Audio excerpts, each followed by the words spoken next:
خوتي خواتاتي صباح الخير عليكم اهلا وسهلا مرحبا بكم يا جماعة الخير السلام عليكم وازل الفلاون j'espère que vous allez bien j'espère que vous vous portez bien nous sommes donc le 11 novembre 2023 c'est une date peut-être assez symbolique 11 je sais pas s'il faut être superstitieux على كل حال nous allons parler d'un sujet اليوم un événement qui était prévu mais qui a été annulé et qui suscite beaucoup d'interrogations. Alors, c'était, je crois, le 5 novembre dernier.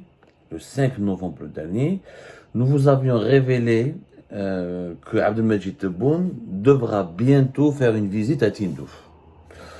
Le 29 octobre, il avait commencé par Djelfa, et nous avions expliqué que d'après ce qui nous a été confirmé au cours de nos investigations par plusieurs sources concordantes, que la prochaine étape de Abdelmajid Tebboune devrait être Tindouf.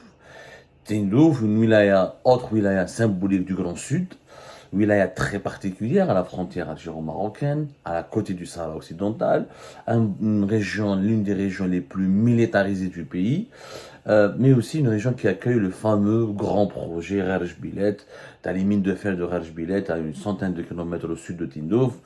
Un projet Ajma'a qui d'ailleurs, comme on l'a expliqué dans l'une de nos émissions, est un projet utopique qui ne pourrait pas avoir lieu en raison de ses coûts très élevés, notamment pour sa logistique et pour ses moyens de transport qu'il devra nécessiter. Bon, c'était le 6 novembre dont nous avons parlé de ça, pas le 5 novembre, c'était plus exactement le 6 novembre. Et le 6 novembre, on a publié aussi une mission importante sur le projet de Rarj-Bilet qui devait être inspecté par Abdelmajid Tebboune à 130 km au sud-est de la ville de Tindouf. Nous avons donc aujourd'hui, après une nouvelle information, et c'est pour ça que je tiens à la partager avec vous, c'est que ce déplacement à Tindouf a été annulé, voire, reporté, mais d'après la majorité de nos sources, il a été annulé. Abdelmajid Tebboune n'ira pas, en tout cas, de sitôt à Tindouf, alors que c'était prévu au cours de cette semaine, il devait partir à Tindouf cette semaine qui vient de s'achever. Pourquoi cette annulation? Alors, le report à la visite de Djelfa s'est expliqué par l'actualité tragique à Gaza et en Palestine. C'était juste une semaine après le 7 octobre, l'attaque du Hamas qui a ensuite enclenché une offensive militaire israélienne d'une brutalité inhumaine contre la population de Gaza.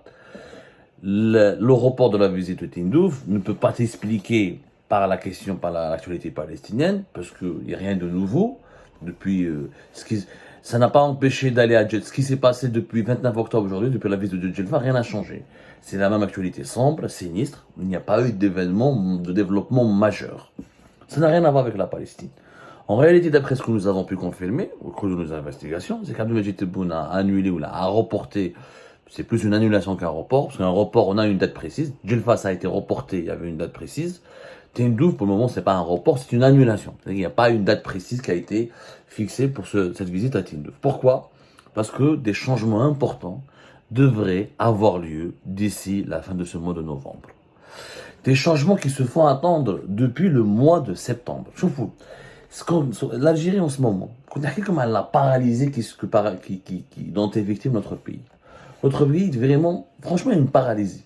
Cette paralysie se fait sentir comment? Quand il y a un immobilisme et quand les grandes décisions de changement se font attendre pendant plusieurs semaines. Au mois de septembre, après l'affaire des BRICS, vers la fin du mois de septembre, lors de la rentrée sociale et scolaire, il était attendu qu'Abdelmajid Tebboune fasse un remaniement gouvernemental et qu'il change plusieurs postes clés au sein de certains services de sécurité.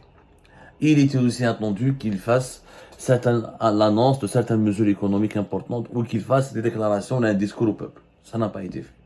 Silence radio pendant tout le mois de septembre. Il y a eu le début du mois d'octobre. Il y a eu ensuite l'affaire de Gaza.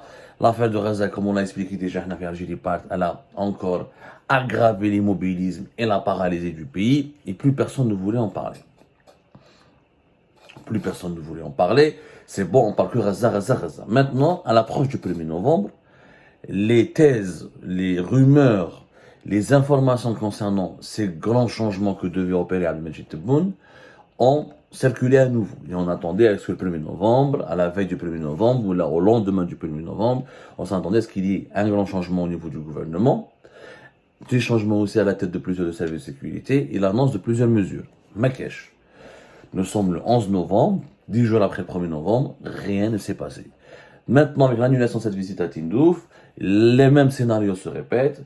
Grand suspense à Alger, tous les ministres, les directeurs centraux, les responsables des services de sécurité les responsables des institutions sécuritaires les plus importantes, يعني حاكمين كرشهم كما نقولوا هنا بالعربية, ils vivent sous pression, ils attendent et s'attendent à des décisions importantes. Or, le suspense, Abdelmadjid Tebboune a une qualité, il sait prolonger le suspense. C'est quand même incroyable. Depuis le début de son règne, depuis son retour d'Allemagne et depuis son rétablissement en 2021 du coronavirus, des formes les plus graves du coronavirus Covid-19, Abdelmadjid Tebboune a sa tactique. Prolonger le suspense. À chaque fois, on diffuse des informations sortent de la présidence. C'est bon, la liste des nouveaux ministres, elle est là. T'as les nouveaux dirigeants, les nouveaux patrons des services de sécurité. Il y aura des nouvelles lois, il y aura des nouvelles mesures. Ça va être annoncé. Tenez-vous bien. Attention. Ensuite, 1-2 mois, il se passe rien. Et à la fin, quand il y a un changement est fait, ça concerne 2-3 ministres, pas plus. La majorité des remaniements gouvernementaux opérés par Abdelmadjid Tebboune, ça n'a pas été des grands remaniements. Toujours, Abdelmadjid Tebboune fait des remaniements, mais 3-4 ministres. Le plus grand remaniement lidéraux était à 6-7 ministres. D'ailleurs, Aïn Ben Abdelrahman, il est toujours en fonction depuis le 30 juin 2021. Ou Djazou Aleh Shhal, plusieurs remaniements. D'ailleurs, il a fait plusieurs gouvernements. Il y a eu un remaniement fait mars 2023. Auparavant, il y avait un remaniement fait septembre 2022.